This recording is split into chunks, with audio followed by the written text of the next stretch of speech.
오늘 하루 하나님과 함께 시작할 수 있어서 감사드립니다. 성령님께서 이 시간에 인도해 주시기를 바랍니다.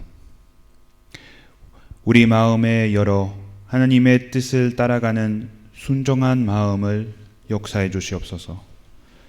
모든 것이 하나님의 은혜란 것을 기억하면서 우리 삶에 통해 하나님의 영광을 돌릴 수 있길 바라며 이 모든 기도를 예수님의 이름으로 기도드립니다. 아멘. 함께 찬송가 384장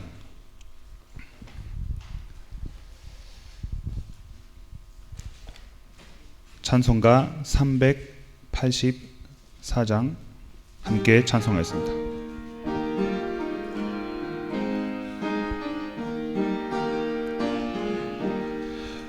나의 갈 길 다가도록 예수 인도하시니 내 안에 있는 긍휼 어찌 의심하리요. 믿음으로 사는 자는 하늘 위로 받겠네.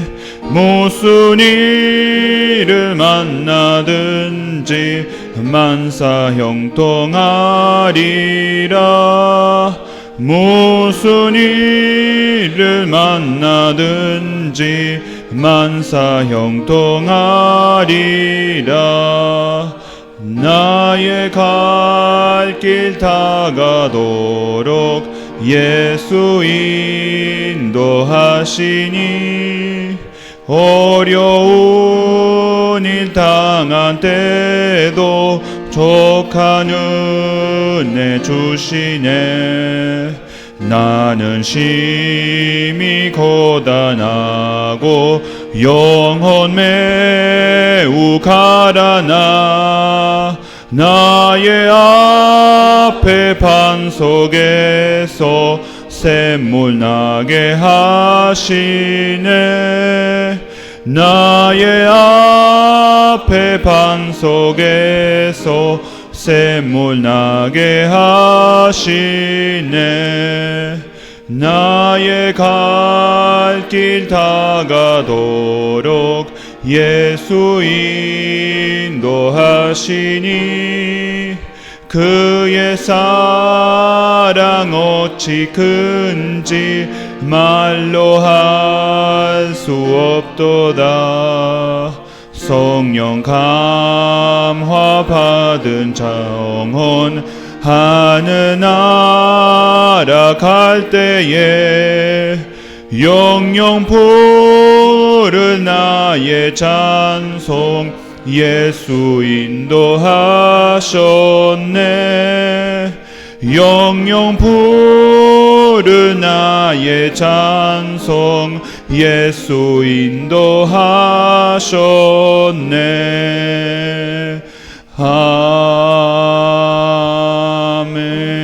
아멘. 새벽에 우리에게 주신 하나님의 말씀은 에베소서 2장 1절부터 5절까지 말씀입니다.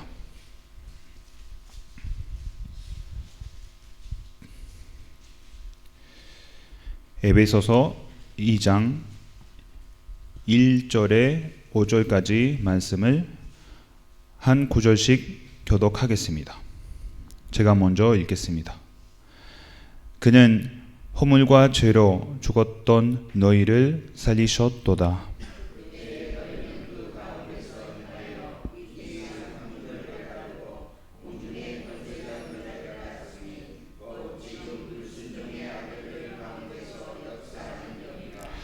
전에는 우리도 다 그 가운데서 우리 육체의 욕심을 따라 지내며 육체와 마음이 원하는 것을 하여 다른 이들과 같이 본질상 진노의 자녀이었더니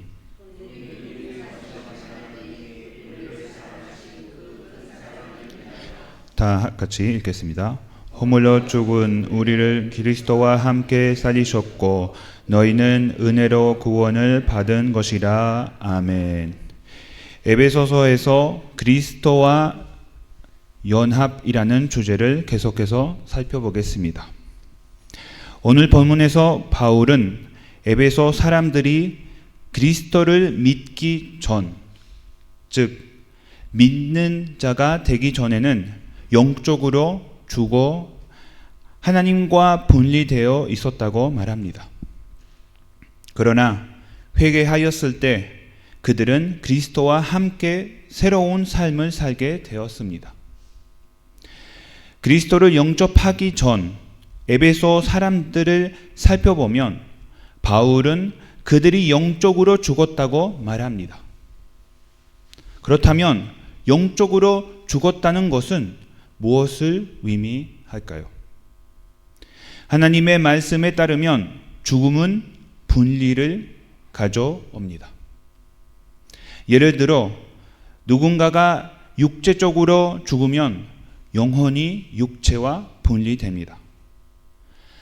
마찬가지로 우리가 영적으로 죽었을 때 그 사람은 하나님과의 교제에서 분리됩니다.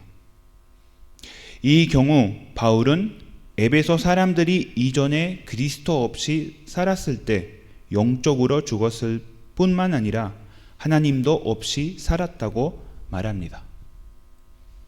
그래서 오늘의 메시지를 통해 그리스도를 영접하기 전의 삶이라는 어려운 주제를 여러분과 나누고 싶습니다. 구체적으로는 영적 죽음에 대해 말씀드리겠습니다. 바울의 경우 에베소 그리스도인들이 이미 믿는 자가 되었기 때문에 과거 시제로 이 주제를 다루었습니다. 하지만 오늘의 주제는 우리의 현재 영적 상태를 살펴보는 데 도움이 됩니다.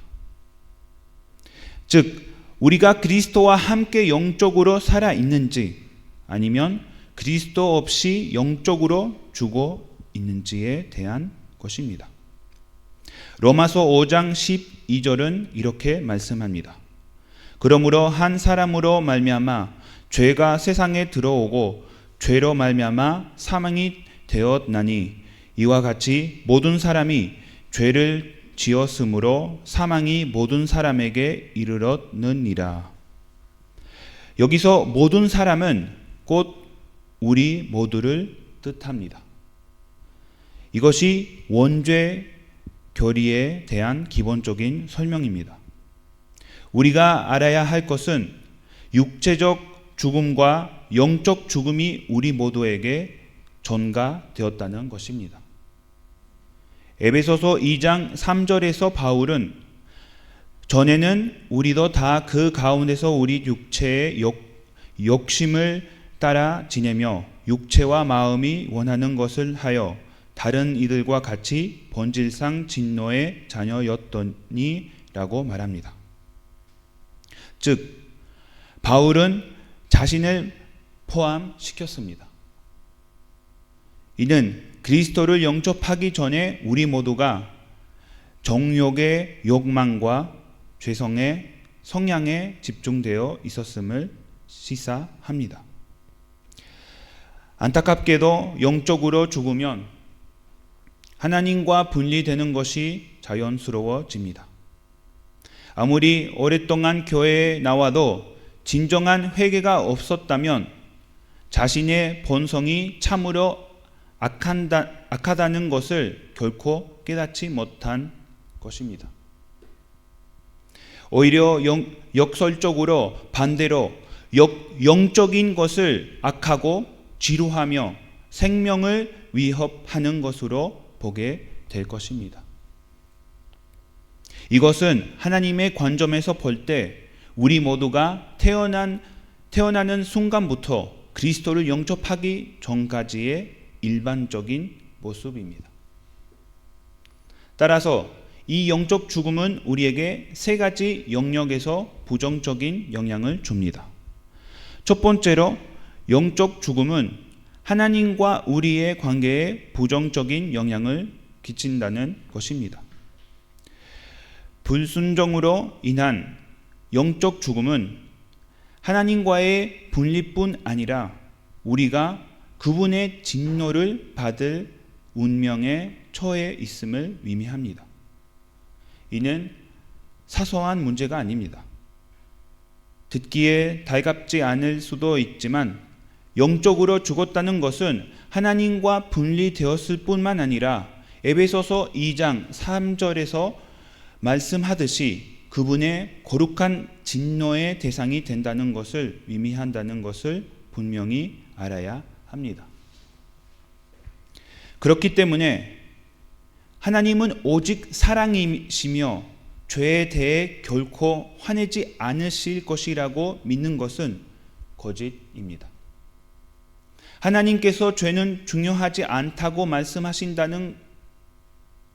말씀하신다고 믿는 것도 거짓입니다. 오히려 하나님의 말씀이 우리에게 가르치는 것은 죄에 대한 하나님의 진노가 매우 실제한다는 것입니다. 모든 죄에는 결과가 따릅니다. 이것이 하나님의 법입니다. 만약 우리가 죄인이라면 우리는 마땅히 하나님의 진노의 형벌을 받아야 합니다. 이는 현실이며 우리가 영적으로 죽었을 때 일어나는 일입니다.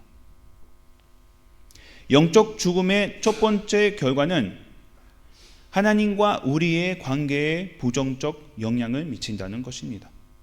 그리스도를 영접하기 전에는 우리 모두가 그런 상태에 있었습니다. 우리는 그분의 축복을 누리는 대신 그분의 거룩한 진노를 받을 대상입니다. 두 번째로 영적 죽음은 우리의 세상 속 삶에 부정적으로 영향을 미친다는 것입니다. 바울은 사람이 영적으로 죽으면 이 세상의 풍속을 따른다고 썼습니다. 여기서 세상이라는 단어는 물리적인 우주를 가리키는 것이 아니라 마귀의 권세에 의해 지배받는 세상의 체계와 철학을 가리킵니다. 야고보서 4장 4절은 이 세상과 벗된 것이 하나님의 원수가 되는 것이라고 말합니다. 고린도후서 4장 4절에서 사탄은 이 세상의 신으로 불리며 요한복음 14장 30절에서는 예수님은 그를 이 세상의 임금이라고 부르십니다. 이것이 하나님의 말씀이 말하는 세상이라는 세계관입니다. 바울은 우리가 영적으로 죽었을 때 세상의 번복이를 보고 따를 수밖에 없음을 보여줍니다. 에베소서 2장 2절은 이렇게 말합니다.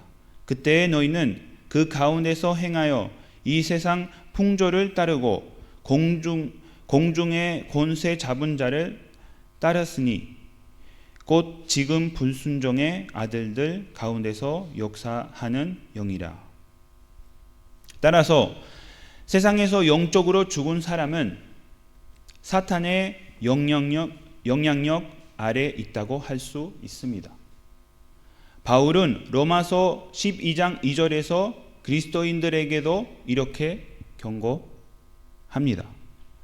너희는 이 세대를 본받지 말고 오직 마음을 새롭게 함으로 변화를 받아 하나님의 선하시고 기뻐하시고 온전하신 뜻이 무엇인지 분별하도록 하라. 아멘. 그래서 사람이 영적으로 죽었을 때 삶의 유일한 방향은 세상에 동조하는 것입니다. 즉 돈만을 사랑하고 이 세상의 것들을 사랑하고 경쟁하고 인간의 인정을 추구하는 것입니다. 이것이 영적으로 죽은 것의 두 번째 결과입니다. 마지막으로 우리의 영적 죽음의 세 번째 영향은 우리의 내면 생활에 영향을 미친다는 것입니다. 창세기에서 하나님은 첫 남자와 여자를 하나님의 형상대로 만드셨다고 말씀합니다. 그들은 자유로우면서도 동시에 하나님의 사랑의 지배 아래 있도록 운명 지어졌습니다. 그러나 하나님께 불순종함으로써 인간은 마치 작은 신들처럼 되었습니다. 우리의 자아가 하나님 대신 지배권을 장악하게 된 것입니다. 따라서 영적으로 죽은 우리는 하나님의 뜻대로 살 수 없고 오직 우리 자신의 욕망대로만 살 수 있습니다. 제가 말하고자 하는 것은 우리가 하나님으로부터 분리되면 우리 인간의 본성은 자기 자신을 중심으로 돌아간다는 것입니다. 즉, 다른 사람이나 하나님이 아닌 나의 뜻과 생각만을 바라보게 됩니다. 모든 것에 자기 중심으로 살아가게 됩니다. 영적으로 죽었을 때 이는 자연스러워집니다. 여기서 우리가 기억해야 할 것은 회개하고 거듭날 때 죄스러운 본성이 사라지는 것이 아니라 하나님께서 마음의 하나의 변화를 일으키시고 새로운 본성이 생겨나 옛 본성과 맞서게 됩니다. 그러나 예전과 지금 가장 큰 차이점은 하나님께서 심어주신 새로운 본성으로 그리스도께 순종하는 것을 목표로 삼을 수 있게 된다는 것입니다. 그렇기 때문에 영적이거나 예수님을 믿는다는 것은 완벽함을 의미하지 않습니다. 오히려 우리의 죄악된 본성이 너무나 악하고 잘못되어 있기에 바로 그렇기 때문에 예수님이 필요하다는 것을 깨닫고 새로운 본성을 주셔서 하나님께 돌아가 그분께 충실하게 살아갈 수 있도록 도와주시는 것을 의미합니다. 따라서 그리스도를 받아들이기 전 영적 죽음의 세 번째 영향은 그것이 우리의 자아, 즉 우리의 내면 생활에 부정적인 영향을 미친다는 것입니다. 말씀을 마치겠습니다. 오늘 그리스도 없는 삶이 어떤 것인지, 즉 영적으로 죽은 것이 어떤 것인지에 대한 말씀 나누었습니다. 그리고 우리는 그것이 하나님과의 관계, 세상 속의 삶, 그리고 우리의 내면에 세 가지 부정적인 영향을 미친다는 것을 보았습니다. 이 메시지를 통해 우리는 그리스도 없이 살아가는 우리 삶의 심각성을 되새겨야 합니다. 하지만 무엇보다도 모든 것이 잃어버린 것은 아니며 5절에서 말씀하신 것처럼 이 삶에도 소망이 있다는 것을 기억해야 합니다. 하나님께서 우리를 죄 가운데 홀로 두지 않으시고 하나님의 아들을 보내셨다는 복음이 우리에게 있기 때문입니다. 그리고 그리스도 안에서 우리를 사망에서 생명으로 인도하실 수 있으며 그분의 은혜로 구원받을 수 있다는 것입니다.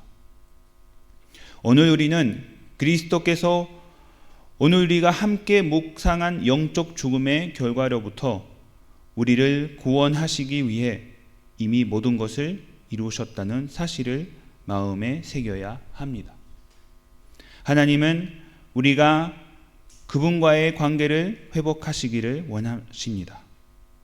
세상 삶 속에서 죄와 사탄의 노예 생활에서 우리를 자유롭게 하시기를 원하시며 우리의 마음에서도 우리를 자유롭게 하시기를 원하십니다. 그러기 위해서는 우리는 하나님께 우리 삶에서 마땅히 있어야 할 자리를 드려야 합니다. 오직 그분만이 우리의 삶을 회복시켜 주실 수 있기 때문입니다. 그러므로 우리 모두가 에베소의 그리스도인들처럼 우리도 좋은 간증을 갖고 이를 세상의 소금과 빛으로 나눌 수 있는 신성교회 공동체 되기를 바랍니다. 기도하겠습니다. 주 하나님을 경배하고 하나님의 말씀을 듣는 이 시간을 주셔서 감사드립니다. 오늘 메시지를 통해 우리는 그리스도를 영접하기 전에 삶이 어떠했는지 배웠습니다. 영적 죽음이 우리 삶에 부정적인 영향을 미친다는 것을 알게 되었습니다. 하지만 예수님을 통해 하나님의 은혜로 하나님을 우리 마음에 영접함으로써 우리는 영적인 삶을 살 수 있음을 압니다. 저희를 도와주시고 인도하시며 마음을 변화시켜 주시옵소서. 그리스도인의 삶을 반영하고 누리는 공동체가 되게 도와주시옵소서. 하나님의 관점에서 세상을 바라보고 영적인 이해를 강구합니다. 또한 우리의 일상적인 행동이 하나님의 이름을 영광을 올리게 있도록 바랍니다. 마지막으로 모든 지체들과 어려움을 겪고 있는 모든 분들의 건강을 지켜주시옵소서. 주님께서 우리를 축복해 주시고 돌보주시고 보호해 주시고 각자의 어려움과 고난 속에서도 우리와 함께 해 주시며 이 모든 기도를 예수님의 이름으로 기도드립니다. 아멘. 하늘에 계신 우리 아버지, 아버지의 이름을 거룩하게 하시며 아버지의 나라가 오게 하시며 아버지의 뜻이 하늘에서와 같이 땅에서도 이루어지게 하소서. 오늘 우리에게 일용할 양식을 주시고 우리가 우리에게 잘못한 사람을 용서하여 준 것 같이 우리 죄를 용서하여 주시고 우리를 시험에 빠지지 않게 하시고 악에서 구하소서. 나라와 권능과 영광이 영원히 아버지의 것입니다. 아멘.